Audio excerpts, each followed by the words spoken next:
around the nation and around the world. Here's your host, Alexander Garrett. First to fight for the right and to build the nation's might, and the army goes rolling along. Proud of all we have done, fighting till the battle's won, and the army goes rolling along.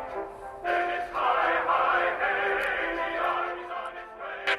As the army goes rolling along. Yes, sirree. Yes, ma'am, indeed.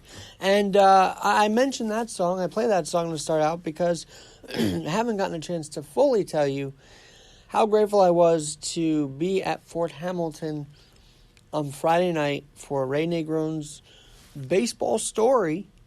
His life as a Yankee, his life that was saved by George Steinbrenner and turned around by Mr. Steinbrenner in 1973 or so when he was found graffitiing on the walls of Yankee Stadium outside. For the first time, we weren't in a theater. We weren't at a concert hall or whatever you want. We were on the stage of a military base in Fort Hamilton. And of course, to me, that place brings up a lot of memories because my dad and I used to be there all the time. All the time. Working, because my dad worked over there. But we would be there at least once or twice in that span of years. And it felt like all the time, but we were there a couple times. And one time was a Memorial Day parade. The other time was the Veterans Day sunset ceremony, which was right off the Verrazano, right next to the waters. And it was beautiful. I got a little spooked by the cannon, but nonetheless, I had memories there. So to be part of this performance for the military was very special, and I thank Ray and Steve Vaccaro for including me somehow in the play, BatBoy the musical, which will make more runs, I'm pretty sure. And we also, I think it's right to thank the Army, the Secretary of the Army, the Major General at Fort Hamilton. Thank you both for being incredible hosts to our cast, and, of course, for doing everything you can. Now, and of course, to the cast, what a job you guys did. I loved every minute of it. Now, there are a couple caveats to the night. First of all, I did get a speech to make, which I'll play a bit of it right now in a second. But firstly, I rollerblade around the city on one leg. And because they were so nervous about me not on my helmet or rollerblading through campus on the fort, I got a police escort. So thank you to Officer Torres, who was gracious enough to guide me into the theater, drive me into the theater so I could be part of that very special night. And so that sometimes rollerblading on federal facilities is not kosher at all. And I realize that now. So I guess I'll bring my shoe, switch in it, and whatnot.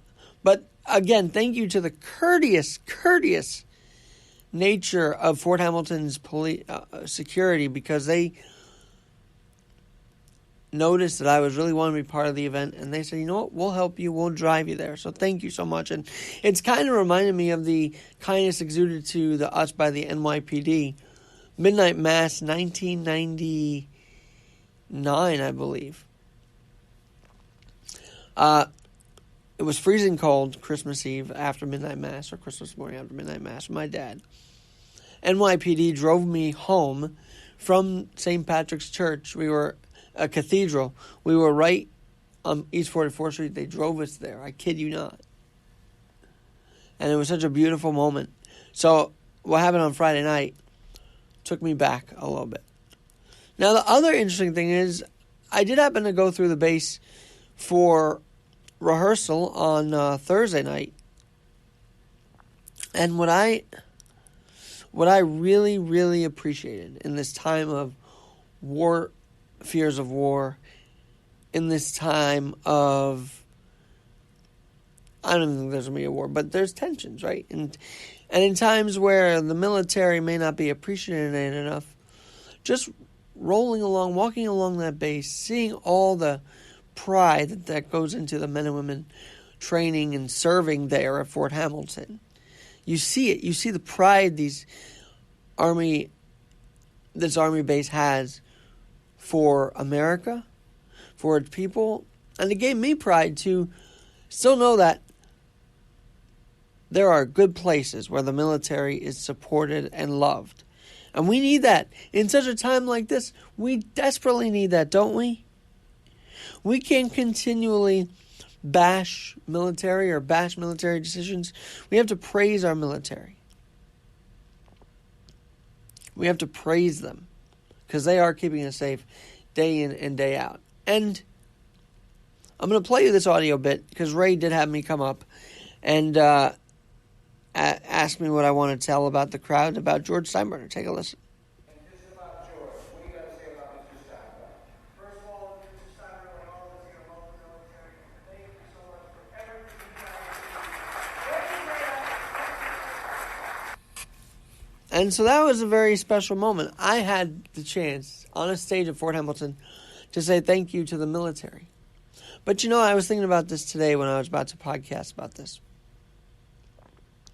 George Steinbrenner would be proud of Ray Negron for bringing this show onto a military base.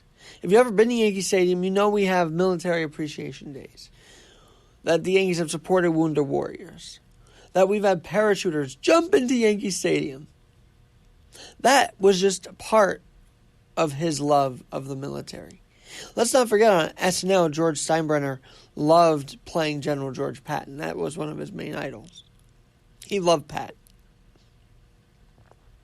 So they put him in a military outfit on Saturday Night Live, and he played the role of George Patton. And so, as I said to Ray, thank you for keeping the legacy of George Steinbrenner around. Thank you for bringing it to the base because, this is probably what George Steinbrenner would have wanted. If anybody was going to tell the story of those he's helped, why not put that story on a military base? Why not show our support of the troops by showing the stories of a man who supported them in George Steinbrenner? For years he did. He might have been abrasive on the front cover of the papers, or he might have been caustic on mic, and he might have been just brash and whatever, but he was still a good man. And Ray Negron exudes that and shows that every day of his life. And now to bring it on a military base, oh man, there's nothing like it.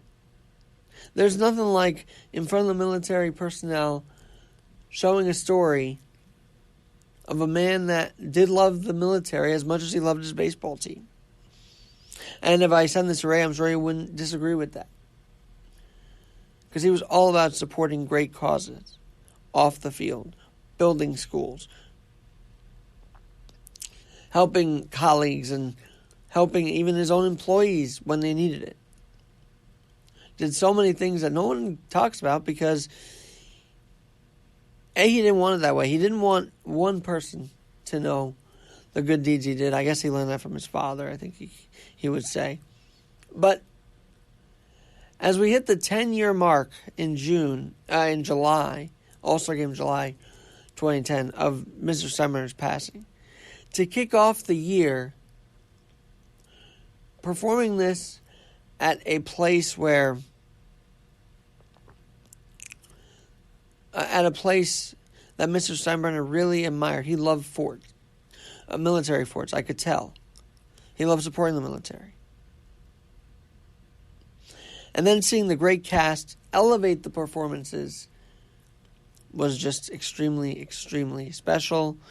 And for me, the night kicked off a little odd because I wasn't allowed on with my wheels. But then they said, you know what, we'll make an accommodation and we'll put you there right in front.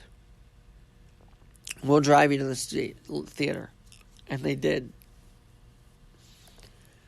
And it was just a joyous night. And I didn't expect this, but I did get a military coin from my childhood Fort Hamilton that I would visit for different events. They gave me a coin. The Major General did. And that gave me chills. One was given to Steven, one was given to Ray, and then they included me, and I got chills with that. Because all I did was kind of tell my story. I didn't realize it would motivate that much. But I do love telling the story, because telling the story of how I met George Steinbrenner, no matter what venue, still brings back a lot of memories of sitting at that round table with Mr. S, with a couple others, even Brian Cashman. And now Ray is continuing that legacy. And I'm so proud of him for doing it. I'm so proud of all the visions he's had over the last 15, 16 years. Launching his story into movie mode, book mode, Yankee Miracles, Boy of Steel. And now BatBoy, his latest project. And they never sleep. They never sleep. Fort Hamilton took a lot to get there. But we got there. And we nailed it. And the military loved it. And I think that makes George Steinbrenner smile.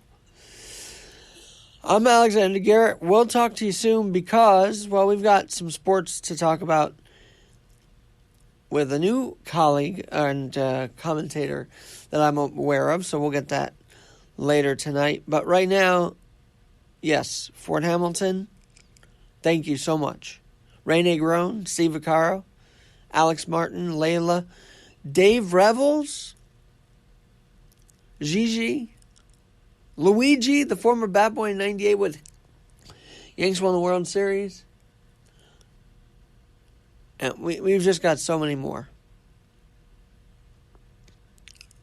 So many more to talk about. Because they all did great. Sal Valentinetti, how can I forget? He was there. Thank you, Sal, the voice, for coming to this play once again. It was great. You were great. And BatBoy, you should definitely Google that, figure out who we are, what we do, and how Ray recounts the history of Yankee baseball right in front of your eyes through his experiences. Can't miss it next time. And I'll promote him even heavier next time because I love the message that he's sending. I love that he's retelling you these stories and giving you backstory of what he heard in the dugout at certain times. After Reggie's 3 home runs. A special life. And for Ray to include me in his life is really, really special. So thank you, Ray. Thank you, everyone who performed. And, of course, thank you, Fort Hamilton. I'm Alex Garrett. Have a great rest of your Tuesday. We'll talk soon.